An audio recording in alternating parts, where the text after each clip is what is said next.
Oi, minha gente, como é que vocês estão? Sejam bem-vindos de volta, eu sou o professor. Hoje a gente vai ter uma aula de introdução a ferros fundidos. Acompanhe aí.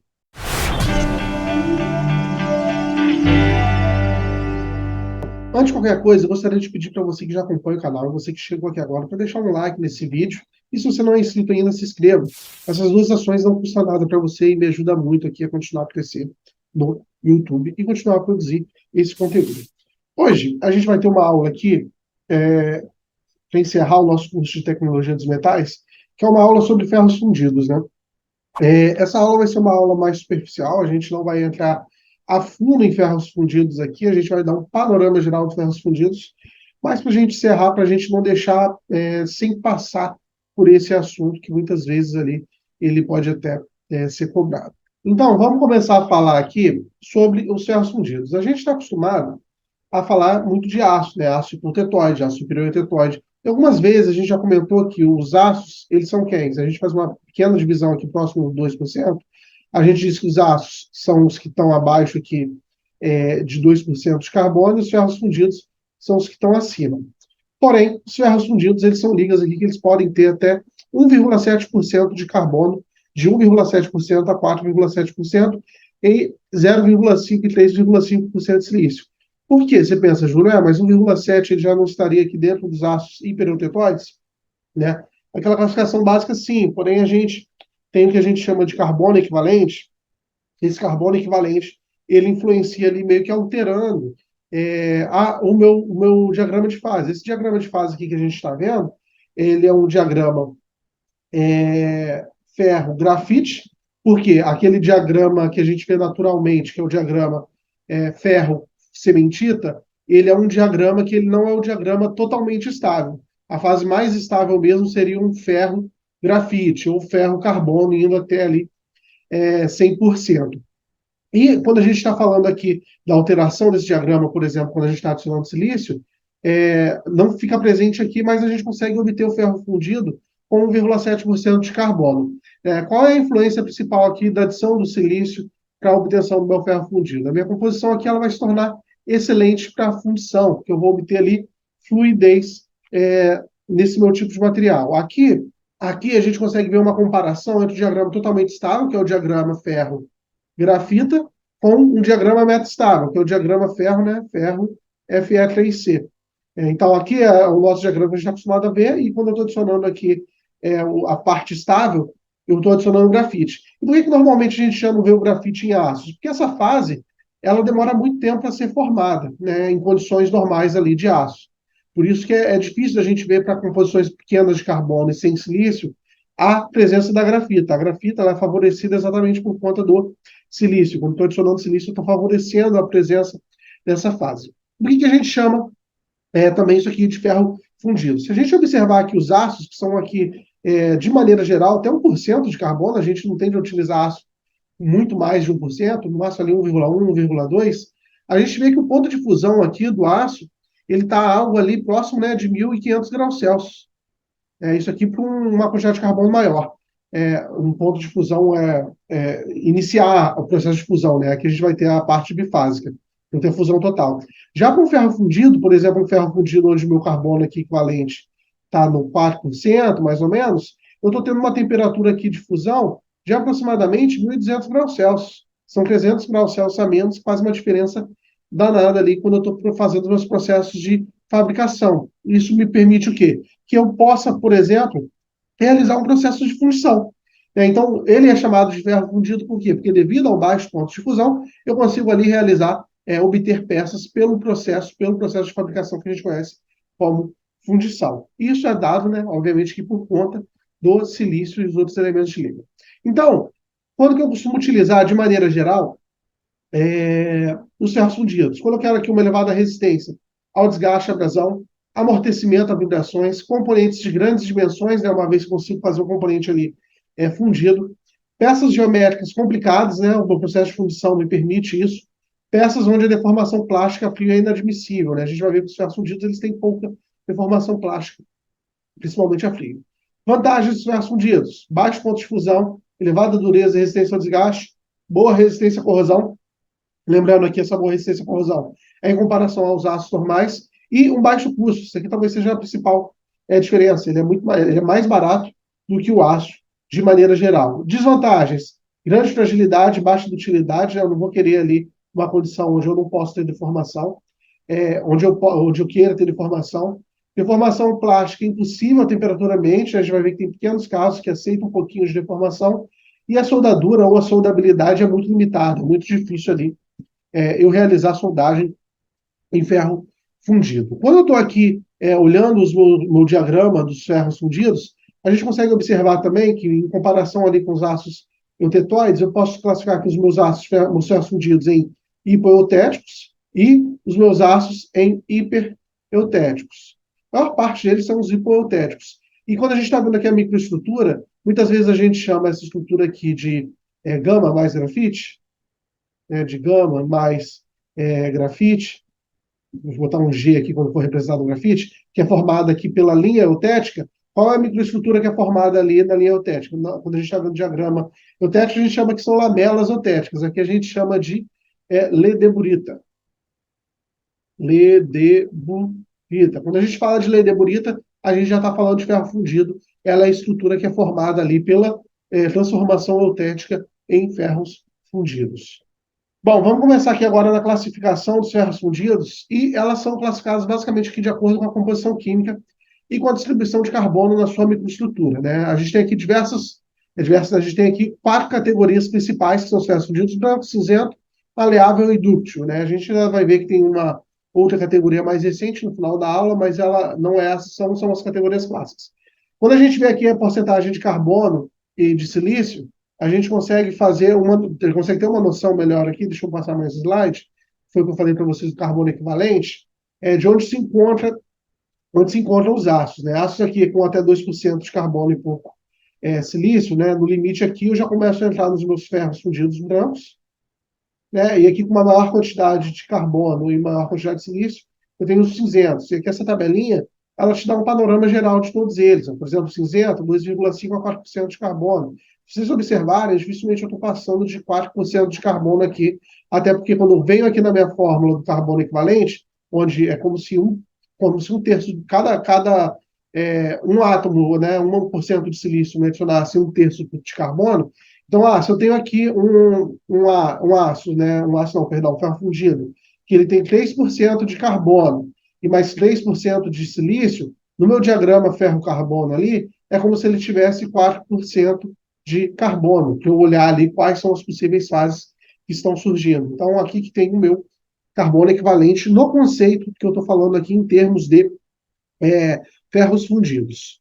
Quando a gente está aqui olhando quais são os elementos de ligas que a gente tem, principalmente aqui a gente tem o efeito do carbono, do silício, né, que são ali do carbono equivalente, o manganês, o enxofre e os fósforos, são os principais que são adicionados ali para alterar a estrutura do meu ferro fundido. A gente ainda vai ver que tem o magnésio e o cério, que eles são adicionados para formar alguns tipos de estrutura. A gente vai ver esse diagrama aqui com mais detalhe ao longo da aula, né? Então, só nessa parte aqui é só para a gente ter um panorama geral. Se vocês quiserem dar um pause no vídeo para dar uma olhada aqui no que está sendo formado, mas aqui a gente já tem todos os tipos de ferro fundidos, ó, o branco, o maleável, o cinzento, né? o dútil, mas a gente vai ver com calma aqui nos próximos slides. Vamos começar falando aqui do ferro fundido cinzento. O ferro fundido cinzento ele é um dos mais utilizados, junto ali com o dútil.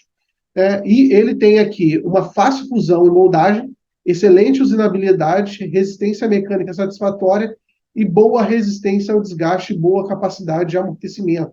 Então, por conta disso, além dele ser muito barato, ele é um dos ferros fundidos mais utilizados. Qual é a composição aqui do cinzento, de maneira geral? 2,5 a 4% de carbono, 1 a 3% de silício, 0,25 a 1% de manganês e elemento residual ali de enxofre e de fósforo. Quando eu estou aqui olhando as principais aplicações e como surgem os ferros fundidos cinzentos, a gente tem aqui, do meu gráfico aqui, ó, a gente viu que os ferros fundidos, basicamente, eles se encontram mais ou menos nessa região aqui do meu diagrama. A partir dessa região aqui do meu diagrama, essa região amarela, eu posso aqui obter, caso eu faça um resfriamento rápido, a gente já vai ver que vou ter o ferro fundido branco, mas caso eu faça um resfriamento aqui entre moderado e lento, eu vou ter aqui o que a gente chama de ferro fundido cinzento, né? O ferro fundido cinzento, eu posso ter tanto ele numa matriz ferrítica, quanto ele numa matriz perlítica. Por quê? Se eu estou respirando lentamente, eu estou dando condição para o carbono de fundir, né? O carbono ele vai sair da ferrita e vai formar ali o que a gente chama de floco de grafite, né? Que são essas estruturas que a gente consegue observar aqui nessa micrografia. Aqui eu tenho uma estrutura ferrítica, basicamente, tem até um pouquinho aqui de perlita entre elas, mas basicamente a ferrita, e eu tenho aqui os meus flocos de grafita. E é essa situação que a gente está vendo aqui nessa imagem. E esses flocos, eles são, aqui a gente pode ver uma imagem 3D mais ou menos assim, né? Como se eles tivessem um floco tridimensional formado ali pela grafita. E se eu faço um resfriamento moderado, eu não dou tempo ali da difusão total e eu vou formar ali parcialmente um pouquinho de uma matriz perlítica. Então, eu posso ter um ferro fundido ali cinzento, tanto na matriz perlítica quanto na matriz ferrítica. Principais aplicações aqui, a gente pode utilizar para blocos de motores, alguns equipamentos agrícolas, é, aplicações aqui onde eu preciso ter capacidade de absorção de vibração. Então, quando a gente está comparando aqui a amplitude de vibração de um aço com a amplitude de vibração do ferro fundido, o do ferro fundido, ele é melhor para esse tipo de caso. E as propriedades aqui, ó, é barato, sendo mais utilizado, boa resistência ao desgaste, é de fácil usinagem, porém ele tem difícil soldagem, ele tem uma boa resistência à corrosão, resistência sob compressão e frágil sob tensão reativa, além de ser um excelente ali, ter uma excelente absorção para a vibração. Principais aplicações aqui, como a gente já estava vendo, eu posso aqui na fundição de componentes mecânicos de maneira geral, blocos de motores, né, tem a questão da vibração aqui, engrenagens de grande dimensão, né, eu posso realizar elas fundidas e máquinas agrícolas de maneira geral. Vamos para o nosso segundo tipo aqui de ferro fundido, que é o ferro fundido branco. O ferro fundido branco, ele vai apresentar aqui uma extrema dureza e fragilidade da cementita, né? Ele vai ser uma propriedade que vai caracterizar esse ferro fundido. Em peças aqui de maior tamanho, pode-se obter ferro fundido branco à superfície e cinzento no núcleo. Por quê? Porque o ferro fundido branco, como a gente já estava vendo aqui, cadê? Vou pegar a outra imagem. Cadê essa imagem aqui que eu queria mostrar para vocês?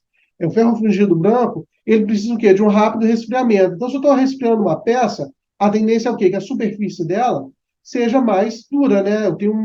Mais dura não, perdão. Tenha mais troca de calor, resfrie mais rápido, enquanto o núcleo mais lento. Então, pode ser que na superfície eu tenha aqui o branco, enquanto aqui na parte interna eu tenha o ferro fundido aqui cinzento. O ferro fundido branco, em termos de composição geral, eu tenho aqui entre 1,8% e 3,6%, eu já tenho uma menor quantidade de silício, e aqui a parte de enxofre e fósforo é mais ou menos a mesma. Propriedades, ele vai ter aqui uma grande resistência ao desgaste, grande resistência de compressão e ao desgaste, ele é mais frágil, ele não pode ser usinado, impossível de ser soldado e possui um baixo custo. Se vocês observarem aqui, qual que é a estrutura do ferro fundido branco? Ele tem perlita mais cementita, ele não forma grafite. E por isso ele tem uma dureza bem elevada, né? A presença da cementita aumenta muito a dureza ali. Aplicações de maneira geral. A principal aplicação aqui é na produção do ferro fundido maleável, que é o que a gente vai ver. Né? A gente vai ver que o ferro fundido branco ele não é muito utilizado, e somente em poucas aplicações, como peças sujeitas ali a elevada compressão, exatamente porque, como ele é extremamente frágil, ele acaba não tendo ali uma boa resistência, boa deformabilidade, boa resistência frativa, mas a compressão, a história é outra. Então, ele é utilizado aqui devido à elevada dureza, esferas de moinho e rolos de laminadores, né? Elevada taxa de resfriamento necessária limita o tamanho da peça. Então, eu não consigo obter peças tão grandes como no outro tipo de ferro fundido que a gente estava vendo, que era o cinzento. Aqui tem a estrutura, né? Deixa eu ver da imagem, a microestrutura formada, a gente consegue observar aqui que a gente tem uma microestrutura basicamente que é perlítica, que é a região escura, e essa região branca aqui é a região da cementita. Assim que fica basicamente uma estrutura de ferro fundido branco. Vamos para o nosso próximo ferro fundido, que é o ferro fundido maleável. O ferro fundido maleável, aqui, ele tem uma composição de 2 a 2,6% de carbono, é mais rígida a quantidade de carbono, e a quantidade de silício ela é um pouquinho menor também. Né? O ferro fundido aqui maleável ele é obtido a partir do ferro fundido branco. Quando a gente pega aqui a imagem, deixa eu mostrar para vocês, aquela imagem inicial, a gente vai ver que, a partir do ferro fundido branco, eu vou obter um maleável quando eu tenho ali submetido um tratamento térmico de grafitização. Né? Então, ou seja, meus carbonetos de ferro transformam-se em grafito. Então, o que acontece? A gente obteve aqui ferro fundido branco. Ferro fundido branco é perlita mais cementita. Eu vou fazer um reaquecimento aqui, aproximadamente 700 graus Celsius, por 30 horas ou mais. Para quê? Para que o meu Fe3C consiga se decompor em quem? Em ferro mais grafita. Basicamente, é ferro mais carbono. Esse carbono aqui vai ser carbono grafítico. Então, quando eu faço esse reaquecimento, que a gente está observando aqui, ó, eu vou aquecer, aqui a minha sementita vai se transformar em grafita, eu vou resfriar aqui, aí se eu faço aqui um resfriamento muito rápido, eu posso obter aqui uma base martensítica, se eu faço aqui um resfriamento moderado, eu posso obter uma base perlítica, se eu faço um resfriamento muito lento, eu posso obter uma base ferrítica. Então, são todas essas estruturas que a gente está vendo aqui, ó. Aquecimento rápido, no caso moderado, eu vou ter aqui perlita mais grafita em formato aqui que a gente chama de grafita roseta, e quando eu faço resfriamento lento, ferrita mais grafita em formato de rosetas. Né? Esse tipo de grafita que é formado aqui, a gente chama de grafita em formato de roseta. Né? Por que ele é em formato de roseta? Quando a gente olha aqui a imagem dele, a gente consegue observar que ele meio que forma umas rosinhas. Né? Ele tem como se a gente estivesse olhando uma rosa de cima, uma flor de cima. Diferente aqui do caso do cinzento, que ele forma em flakes, em flocos, né? Aqui a gente vai ter um formato em roseta. Principais propriedades, vai depender da taxa de resfriamento, obviamente. Quanto mais eu tento ali aumentar a taxa de resfriamento, mais eu vou tender a aumentar a dureza, a resistência, diminuindo a utilidade. Ele apresenta aqui grande resistência à corrosão, elevada aqui resistência, tenacidade e utilidade. Gente, quando eu falo aqui elevada resistência, tenacidade e utilidade, sempre é comparativo aos outros ferros fundidos. A gente não pode comparar como classe de material geral, né? Obviamente, ele não vai ser mais tenaz que os aços, de maneira geral, o aço 1020, o aço baixo carbono. Mas isso aqui é comparativo com os outros ferros fundidos. Aplicações principais: engrenagem de transmissão, barras de ligação, cartéreos diferenciais e flanges, né? Como a gente consegue ver aqui nas imagens. Vamos para o nosso próximo tipo de ferro fundido, né? O último ferro fundido hoje, que é o nodular ou dúctil.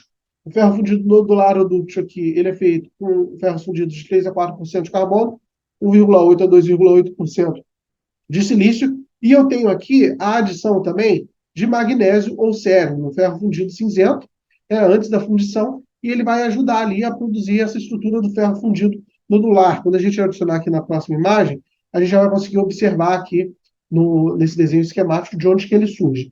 Se eu tenho aqui a adição, por exemplo, de magnésio sério, eu faço um resfriamento moderado, eu vou obter aqui o meu ferro fundido dúctil de matriz perlítica. Se eu faço um resfriamento lento, eu vou ter o meu ferro fundido dúctil de matriz ferrítica. Basicamente, por quê? Pelo mesmo motivo, gente. Se eu estou resfriando lento, eu estou dando tempo aqui do Fe3C de se transformar em carbono. Então, esse Fe3C aqui que estava dissolvido na minha matriz, ele vai ter, ou a alcenita, ou se eu estou respirando moderado, ele vai tender a formar cementita ou perlita. Se eu estou respirando lento, ele vai tender a formar ali ferrita. Então, quanto mais lento, mais fácil formar ferrita não, grafita no meu material. E a grafita aqui, ela se forma, porém ela se forma em formatos de nódulos ou partículas com formas de esferas e não de flocos. Por quê? Porque aqui eu vou conseguir ter uma estabilidade maior. Se a gente olha aqui a microestrutura, aqui é uma microestrutura de base ferrítica, aqui eu tenho a minha ferrita nodular. Vocês olhem aqui, ele é como se fosse um nódulo, é como se ele fosse uma partícula esférica. Quando a gente está estudando tensão superficial de maneira geral, quanto maior é a esfericidade, quanto menos agudo é a minha partícula ali, a minha fase que está sendo formada, menos tensão eu vou gerar, eu vou ter uma estrutura mais dúctil, eu vou conseguir ter um material com propriedades mecânicas ali mais dúcteis de maneira geral, às vezes até propriedades mecânicas também de tensão e deformação. Mas aqui o principal é a dutilidade. Essa aqui é uma matriz de base perlítica com os nódulos de grafita. Então, falando em termos de microestrutura. Quais são as aplicações aqui principais e as propriedades desse tipo de ferro fundido? Ele vai ter aqui, obviamente, melhor resistência, tenacidade e utilidade comparado aos outros. ele tem a possibilidade aqui de deformação ao quente, ele vai ter uma grande resistência ao desgaste, soldabilidade melhorada e baixo custo, né? Ele é superior ao ferro fundido cinzento, mas ele também tem um baixo custo. Então, os principais aços, os ferros fundidos que a gente utiliza aqui são os cinzentos e os nodulares, aí vai depender da propriedade. Principais aplicações: engrenagens, cambotas, juntas universais, válvulas e componentes sujeitos ao desgaste. Por fim, vamos dar uma olhadinha aqui nas propriedades que a gente tem de maneira geral dos ferros fundidos, só para a gente ter uma noção aqui dessas propriedades. Quando a gente está observando aqui, ó, o primeiro caso aqui que a gente tem são os ferros fundidos cinzentos. Olha o limite aqui de tensão: 124, 173, 276 MPa. Isso dependendo de quem? Dependendo da fase que eu estou formando. Se vocês observarem, eu não tenho limite de escoamento. Por quê? Porque o meu material aqui ele não tem dutilidade considerável. Ele já vai fraturar de maneira frágil. Então, ele não tem limite de escoamento porque ele não escoa. Já o meu ferro fundido aqui dúctil, por exemplo, ou nodular, olha como o nível aqui de tensão, de ruptura dele é muito maior, e eu já tenho aqui um patamar de escoamento. Por quê? Porque aqui, por exemplo, o meu ferrítico, que é a base mais dúctil, ele já vai ter uma dutilidade considerável, 18%. Os outros eles vão ter uma dutilidade muito pequena, mas ele ainda vai apresentar alguma coisa ali de utilidade. Os ferros fundidos brancos, eles nem apresentam aqui, porque basicamente ele é muito pouco utilizado. Os maleáveis, ele tem aqui uma propriedade entre 345 e 448, a gente já está vendo aqui, né? A estrutura ferrita ou ferrita mais perlita, e ele apresenta também aqui um pouco de uma propriedade de escoamento, que ele apresenta uma quantidade aqui de dutilidade também. Não à toa ele é chamado de maleável. E uma última classe aqui de ferro fundido que vem surgindo, que eles chamam de ferro fundido com grafite compacto. Esse ferro fundido aqui é meio que um meio termo entre o cinzento e o nodular. Por quê? Porque ele vai apresentar aqui propriedades intermediárias, ele vai apresentar uma deformabilidade e ainda vai apresentar um pouquinho de propriedades mecânicas. Aqui nesse ferro fundido de grafite compacto, eu tenho aqui a adição de um pouquinho de magnésio também e de cério para formar ele. E aqui na minha microestrutura, a gente diz que ele tem uma microestrutura vermicular. Eu vou botar aqui, ó, vermicular. Porque é como se as fases de grafita aqui, elas não são nem fló, também não são nódulos, eles formam como se fossem uns vermezinhos aqui dentro da estrutura, né? Então a gente chama aqui de uma estrutura vermicular. Mas daqui a gente já consegue ter uma noção, ó, geral, se vocês querem dar um pause para dar uma olhada melhor nessa tabela, das propriedades aqui, comparação em termos de composição e propriedades mecânicas de maneira geral desses ferros fundidos. Bom, minha gente, a aula de hoje foi isso. Eu espero que vocês tenham aproveitado. Lembre-se de se inscrever no canal, ativar o sininho e deixar um like aqui embaixo, que me ajuda muito. Dê uma olhada também nos programas de membros. Você pode ter acesso a conteúdo exclusivo, bem baratinho, né? Aulas que só estão lá para quem é membro, além de você ajudar aqui muito ao canal, né? Bem baratinho, você consegue ser um apoiador aqui do canal, né? Se você gosta aqui do conteúdo, né, e queira apoiar de alguma forma, fica aí o convite. Eu vejo vocês numa próxima aula. Um grande abraço e tchau, tchau.